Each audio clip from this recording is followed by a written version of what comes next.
өртегеннен ләззат алатынмын. Заттардың отта жанып, олардың қарайып өзгергенін тамашалауда өзгеше бір рахат бар еді.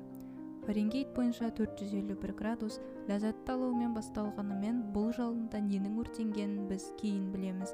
Рэй Брэдберидің романы кітаптар өмірдің барлық саласында тыйым салынған әлемді сипаттайды. Бұл әлемде кітаптарды тек оқу ғана емес, иеленудің өзі қылмыс саналған. Бас кейіпкер өрт сөндіруші Монтек қалған кітаптардың барлығының жойылуына жауапты. Уақыт өте келе оның ләззат сезімінің орнын күмән басады. Оқиға барысында қызығушылық таныту, бостандық және өз болмысыңды көрсету әрекеттерін өртейтін қоғамда өзіндік көзқарасын сақталып қалу мәселесі көтеріледі. Монтектің әлемінде ақпараттық монополистік билік бұқаралық ақпарат құралдарына беріліп, тәуелсіз ойлау мүмкіндіктері толықтай жойылған. Метрода жарнамалар қабырғада жарқырап көрінсе, үйде Монтектің әйелі күнделікті радио тыңдайды, ал қонақ бөлменің үш шары экранға толы. Жұмыста керосин иісі сіңіп қалған Монтектің жұмыстастары шылым шегіп, уақыт өткізу үшін үйге құйрықтарды аулауға механикалық итті босатады. Дабыл шалынғанда олар кесіртке тәрізді көбелектерде зымырайды. Кейде мақсаттары бүкіл кітапхананы тып-типыл күлге айналдыратын кездері де болмайды емес. Бірақ күндер өтіп кітаптарды қара көбелектерге айналдыра өртеген кезде Монтек өз үйіндегі жасырын тауарларын есіне алады. Бірте-бірте ол жұмысының негіздерінен күмәндана бастайды. Монтек әрдайым мазасыз сезімде жүргенін түсінеді, бірақ оған ертеде деген сөздерді айтқаны үшін жазаланатын қоғамда сол сезімін сипаттауға қажетті сөздер жетіспеген. Фаренгейт бойынша 451 градусы таңғаларлықтай көріпкелдікке ие, әрі сол кездің оқиғалары үшін өзекті болған концепция қатаң бақылау, роботтар мен виртуалды шынайылық билікке ие әлемді суреттейді. Бұл роман қырғи қабақ соғыстың шыңы жеткен 1953 жылы жарыққа шықты. Бұл кезде Брэдберидің отаны Құрама Штаттардың қатаң мемлекеттік тергеулер мен ақпарат жасыруды қиындатқан паранойя мен қорқыныш жаулаған еді. Соның ішінде мыстандарды аулау санасы коммунист жақтаушысы деп күдіктелген суретшілер мен жазушыларға қатысты болды.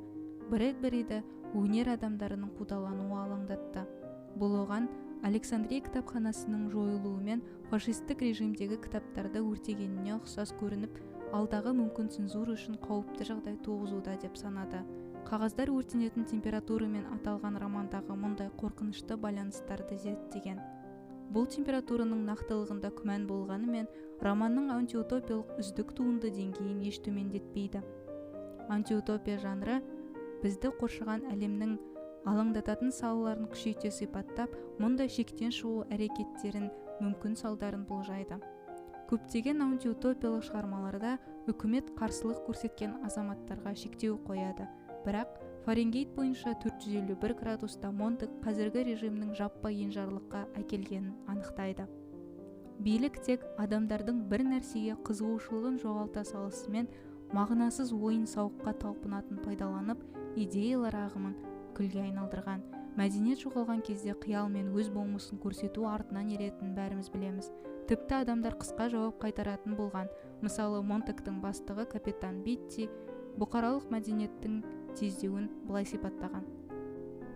Фильмді тездетіңдер, Монтек, тез, бас, қара, қазір, тездет, анда, мында, ауыстыр, тездет, жоғары, төмен, неге, қалай, не, қайда, кім, тарс, тұрс, қысқарт, азайт, қайталау, саясат, бір жол екі сөйлем тақырып, 1 минуттан соң жадынан бәрі жоқ болып кетеді. Бұл құнарсыз әлемде ештеңе ұстап тұрмағанда, Монтек қарсыласудың қаншалықты қиын екенін түсінеді. Жалпылай алғанда, Фаренгейт бойынша 451 градус жоғалып кетуге азап қалған тәуелсіз ойдың айнасы және өзінің өртеніп кеткеніне кінәлі қоғам туралы өсиет әңгіме. Классика әдебиеті әлеміне бізбен бірге саяхаттаңыз.